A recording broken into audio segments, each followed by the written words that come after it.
On va parler emploi à présent. Sophie Pignal, histoire à présent, celle de la Grande Guerre, puisqu'on va en parler toute cette semaine. Et dans quelle mesure la Première Guerre mondiale, Charlotte, a-t-elle émancipé les femmes? C'est une question formidable, vous allez voir. En 2011, écoutez bien, 38% des femmes avaient une actualité professionnelle. 2011. Eh bien, elles étaient 46% à la fin de la guerre de 14-18. Mais ce qui a surtout changé, c'est qu'elles ont eu accès pendant le conflit à des métiers jusque-là qui étaient réservés aux hommes. C'est elles qui ont pris les commandes. Alors, pour évoquer cette question, nous allons retrouver Sophie Pignal. Elle est au musée de la Grande Guerre à Meaux.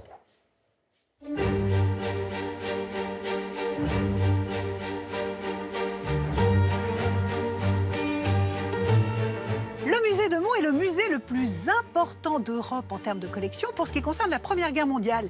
Il a été inauguré le 11 novembre 2011 et il propose aux visiteurs une immersion dans la vie quotidienne des soldats, des femmes, des enfants. Et la vie des femmes lors de ce premier conflit mondial, elle a beaucoup changé. Dès les premiers jours du conflit, le gouvernement appelle les femmes françaises à remplacer les hommes dans les champs pour assurer les travaux des moissons.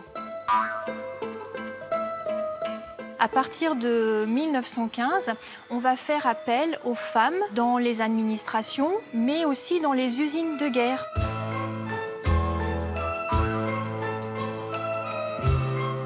« 18 000 postiers, hommes, vont être mobilisés et pour les remplacer, 11 000 femmes vont être recrutées par les PTT.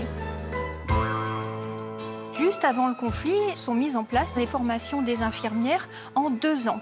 Et c'est ces infirmières diplômées qui vont être recrutées par les associations comme les Dames françaises ou la Croix-Rouge ou aussi par les services de santé aux armées.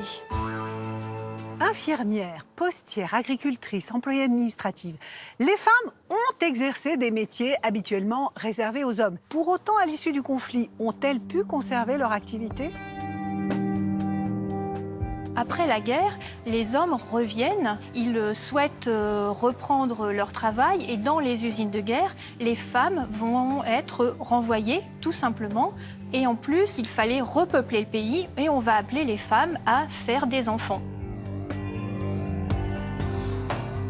Mais les femmes qui, pendant 4 ans, ont assuré l'intendance du foyer, la gestion de l'entreprise familiale, de l'exploitation agricole, du petit commerce, ne sont plus les mêmes. Elles ont acquis une certaine forme d'indépendance.